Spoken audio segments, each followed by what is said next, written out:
been to the Astral Bazaar?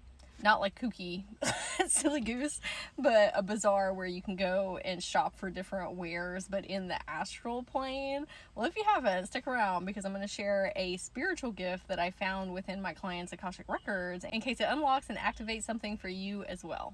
When I went into her energy field, I saw a gravy boat, which is really funny, kind of the ones that you have on like Thanksgiving. I don't know if anybody actually has those, but what was funny is that after her reading and I sent it to her, she sent me a message back that before she opened her reading that she had been looking at the clouds with her inner children and she saw one that looked like a chicken drumstick, and she was like, I wonder if like you connected at the same time, and that's why you saw the gravy boat. So that was funny. I was walking around and it actually turned into a real boat, a paddle boat. We were on it together and I said, well, what do you need me to do? And she said, you can just sit back and relax. I said, cool. And she started singing, row, row, row your boat. And I heard all these noises and people talking, and we got out of the boat and I said, oh my God, I know where we are. We're at the bazaar.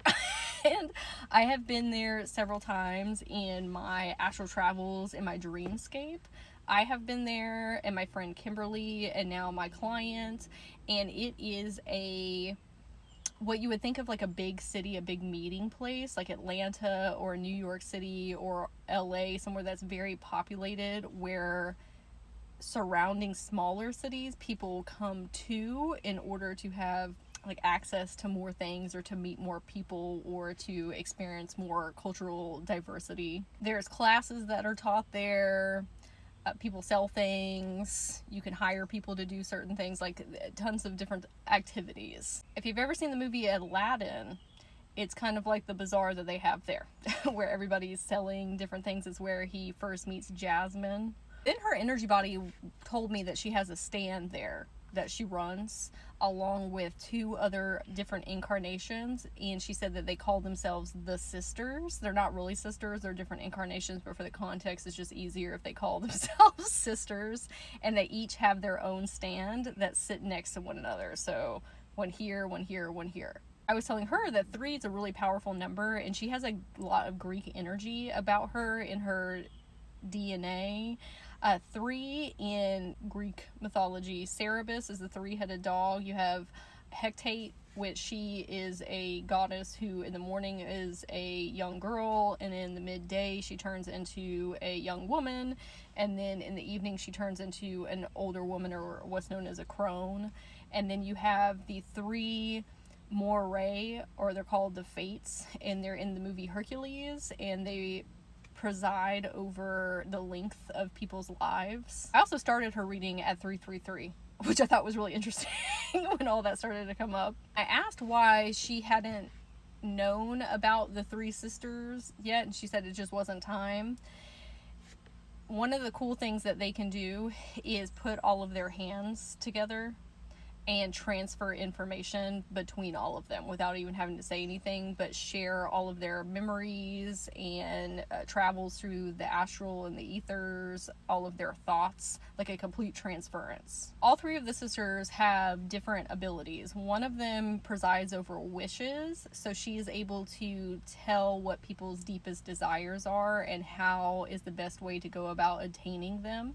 Then one of the sisters, who is my client, is a procurer of objects. She is an adventurer, so people hire her to go out into the astral and the ether and find these different objects that help with healing, upgrades, and activations. Then the 3rd sister helps with cutting energetic cords that are no longer serving people, and she sees people's fields or beings' fields as this woven tapestry, and she is able to pluck out the strings, which are the energetic cords.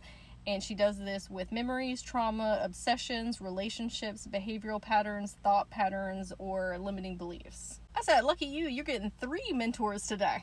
Okay, this higher version of you, this future version of you in this incarnation, but then also these 2 different incarnations. Then the higher self of my client, who is the adventurer, said, come over here, we want to show you something. Put your hand in this box. Okay. And I put my hand in there and I said, what's going to happen? She said, we don't know. It's different for every single person. I said, where did you get this? And she said, out on my astral travels one day. It wasn't for a client, it was like for her own personal journeying, and she brought it back.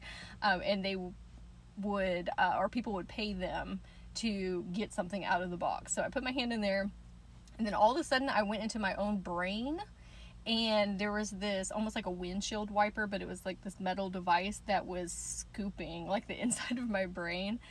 And it was completely silent. And I am the type of person that has thoughts running 24/7, like multitudes of layers of thoughts.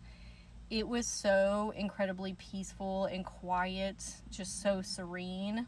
And when I snapped back, they said, you can keep that. It looked like a metal device, almost like a bottle opener, if you will. And they're like, oh, that's so great that you got that as a gift. But everybody who puts their hand in the box gets something different. And then, because I'm inquisitory, I said, can't you just use this box to help people get the items that they're paying you to go find? And she said no, because it's random every time and people want very specific items. Then I asked how would be the best way for my client to go about communicating with them or learning from them, and they said that they want her to go into the bazaar and meet them at their stands and shadow them at their job so that she can learn how to receive these gifts to be utilized in this incarnation. Because they said, yes, you can do these things individually, help people with obtaining their desires or finding items in the astral for people in this incarnation that will help them, or helping people release their energetic cords. Sometimes people need all three of those things together in their life. And so that's where it comes in, where they have that energetic transference and she can just channel all three of the gifts at one time. Things that would be beneficial as well if you feel like you might have these gifts. The one that helps with wishes and figuring out what people's deepest desires are and helping them fulfill those would be learning about manifesting and achieving goals. Then the sister, who is an adventurer, watching content about adventurers or fantasy books, movies, TV shows, where you are coming across a lot of magical items like wands or enchiridions, crystal balls, time traveling machines.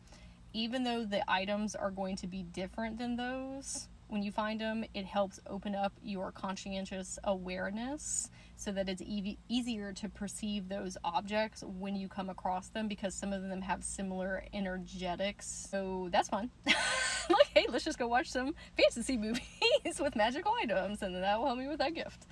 Also, looking at magical items on Pinterest is really beneficial. Anyone has access to the Bazaar. Okay, you can do this while you're sleeping in your dreamscape and ask your higher self to take you there, or you can learn how to get into trance channeling or deeper states of channeling and access it while you're awake.